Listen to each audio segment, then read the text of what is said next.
P0201 on this F150 may point to a problem in the cylinder 1 fuel injector control circuit. The truck may run rough, misfire, hesitate, or turn the light on.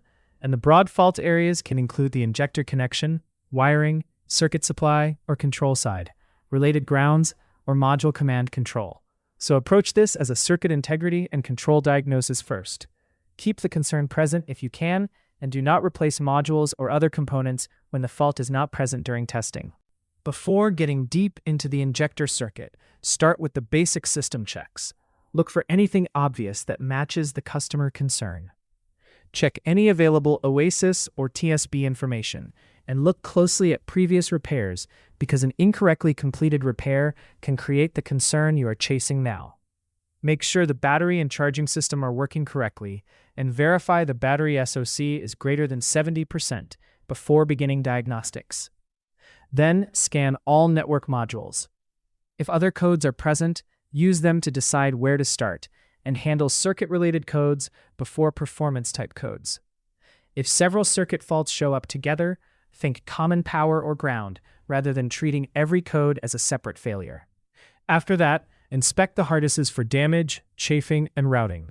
Check fuses, circuits, and connectors for continuity and correct installation.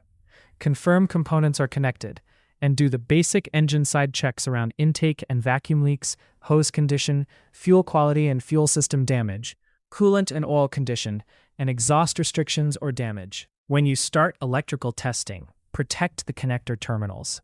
Use Rotunda Flex probes, NUD 105 R025F, or Terminal Probe Kit 418 S035 to connect test equipment or jumper wires to pins. Check male-to-female terminal fit with the mating pin and feel for normal separation force. A damaged terminal will have very low separation force. If the connector hardshell, pin guide, or retainer adds drag while checking small pins, remove the small pins from the hardshell for the fit check. If you find damaged connectors, pins, or terminals, replace the damaged pieces. Do not force probes into connectors. Use the right back probes or flex probes so you do not create a new terminal problem while testing the original one. Next, use the scan tool to read PID input values, output states, and diagnostic states. Monitor the PIDs in data logger so you can test accurately without tearing the vehicle apart first.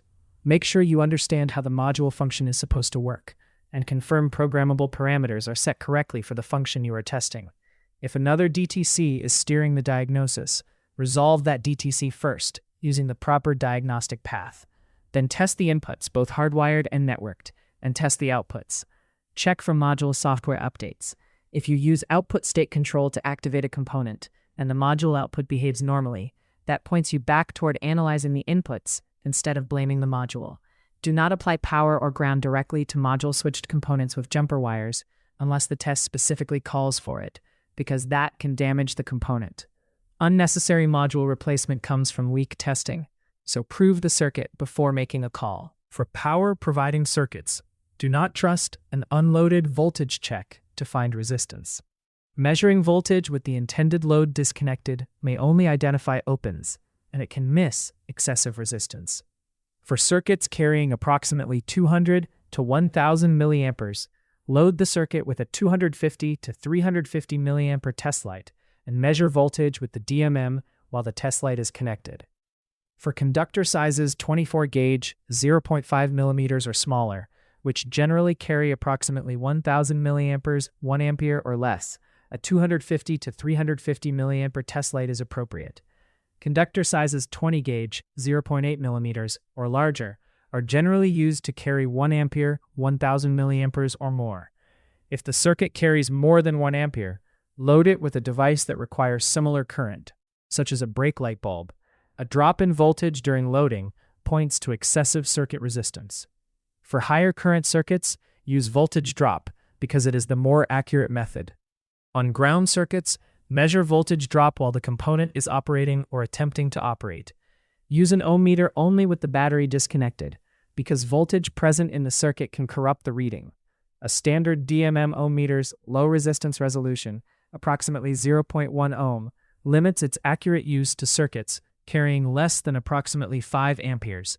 For most small diameter, 18 gauge and smaller wires, and for most wiring harness circuits, expect less than 2 ohms. Reverse the DMM leads and watch the reading.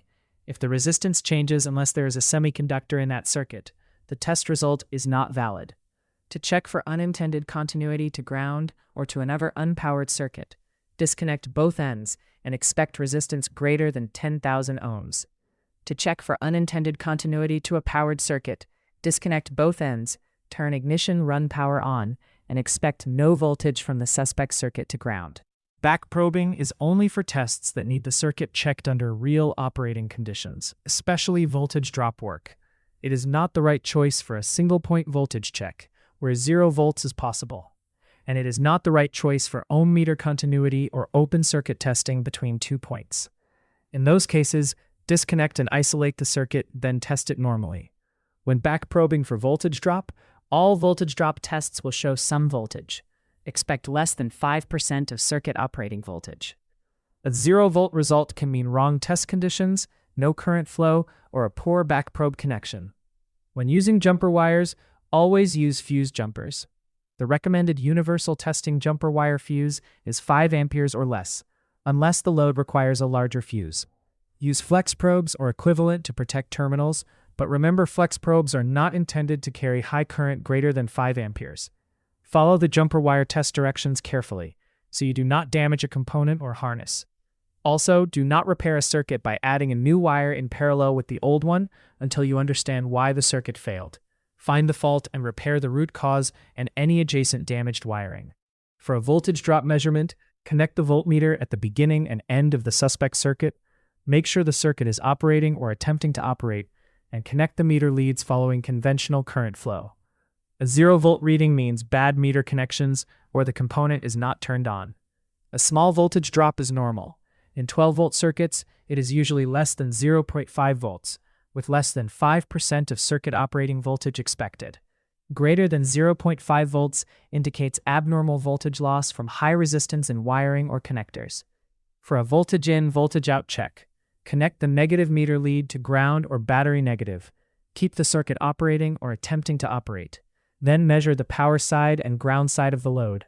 The power side should be within 0.5 volts of battery voltage. The ground side should be greater than 0 volts, but less than 0.5 volts. A reading of 0 volts or source voltage indicates an open circuit. The takeaway on P0201 is simple. Do not turn it into an injector or module replacement call until the basics: terminal fit, scan data, loaded circuit behavior, isolation checks, and voltage drop results support that direction. If the path stops making sense, pause, recheck the earlier diagnostic work, and avoid guessing. For more diagnostic training, visit stepdiagnostics.com.